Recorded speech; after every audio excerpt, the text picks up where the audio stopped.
आज की कहानी मिस्टर विकास सोनी से शुरू करते हैं, जो कोलकाता में गोल्ड ज्वेलरी का बिजनेस कर रहे थे। उनका बिजनेस भी बहुत अच्छा खासा चल रहा था जब उनकी शादी हो गई और 2 साल के बाद उनके घर एक लड़की का जन्म हुआ। हम कहते हैं ना, साक्षात लक्ष्मी पैदा हो गई। और उस लड़की का उन्होंने नाम अनुष्का रखा। घर वाले बहुत ही खुश थे, उनकी हर जिद पूरी कर रहे थे क्योंकि she was the only child. वो पढ़ाई में भी इतनी माहौल थी और हर साल अव्वल नंबर में स्कूल में आती थी। और ग्रेजुएशन के बाद उसको मल्टीनेशनल कंपनी में जॉब भी मिल गई और अच्छा पैसा कमाने लगी। देखते देखते अनुष्का 25 साल की हो गई और जैसे कहते हैं हम, बेटी तो पराया धन होता है। उसकी शादी रोहन नाम के लड़के से, जो डायमंड ट्रेडर था, उससे हो गई। रोहन का फैमिली थोड़ा फाइनेंशियली तो वेल ऑफ थे, लेकिन थोड़े ऑर्थोडॉक्स माइंड के थे। इसलिए अनुष्का को जॉब क्विट करनी पड़ी और शादी के 1.5 साल के बाद अनुष्का को ट्विंस लड़कियां पैदा हो गई और उनका नाम रिद्धि और सिद्धि रखा गया। अनुष्का खुद के ब्यूटी पार्लर, क्लोथ्स वगैरह के खर्चे जो अपने सेविंग से ही चला रही थी, क्योंकि उसको हस्बैंड के पास से पैसा मांगना थोड़ा ऑकवर्ड लग रहा था। एक दिन उसके मोबाइल पे मैसेज आया कि उसके अकाउंट में 2 लाख रुपए क्रेडिट हुए हैं।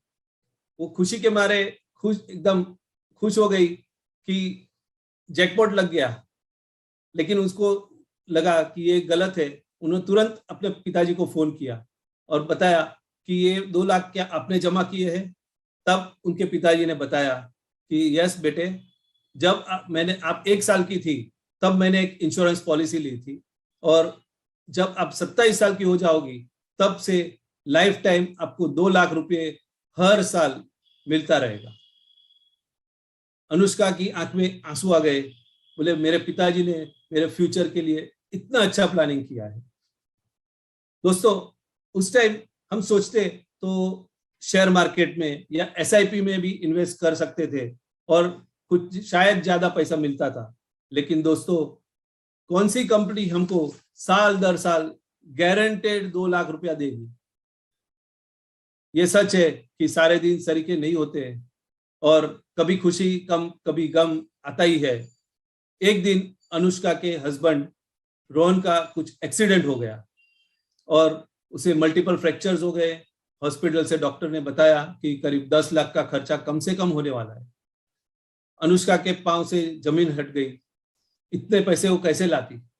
रोहन का मेडिक्लेम उन्होंने चेक किया तो सिर्फ 3 लाख का था और रोहन ने खुद के सेविंग अकाउंट में अनुष्का का नाम भी ज्वाइंट नहीं किया था, तो वो चेक भी ऑपरेट नहीं कर सकती थी।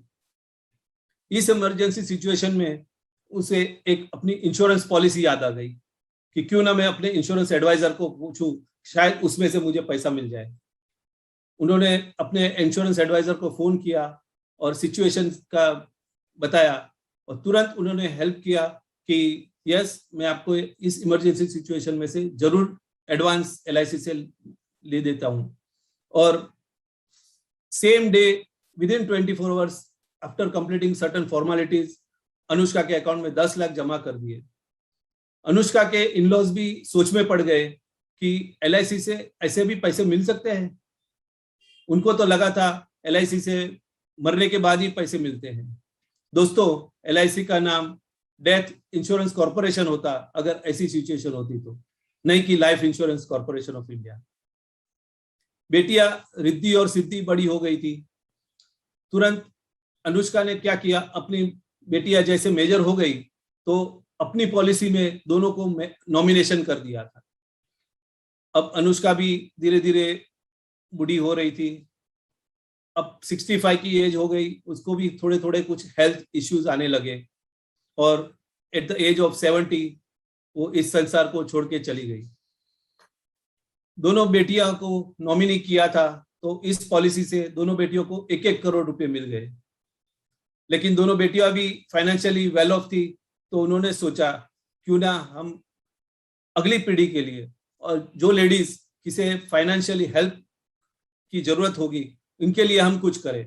और उन्होंने एक अनुष्का चैरिटेबल ट्रस्ट बनाया जो स्टार्टअप लेडीज के लिए फाइनेंशियल हेल्प करती थी। दोस्तों, इस तरह रिद्धि सिद्धि ने भी अनुष्का के नहीं रहते हुए भी अपनी माँ का नाम जीवित रखा। दोस्तों, आपको ये कहानी अगर पसंद आई हो तो आप अपने बच्चों के लिए या अपने रिलेटिव्स को भी ये शेयर कर सकते हैं जो ऐसा प्लानिंग खुद के लिए या अपने क्लोज रिलेटिव्स के लिए कर सकते हैं। आपको ये स्टोरी पसंद आई होगी तो इसे जरूर लाइक कीजिए और शेयर कीजिए और उस कमेंट भी लिखिए। Thank you.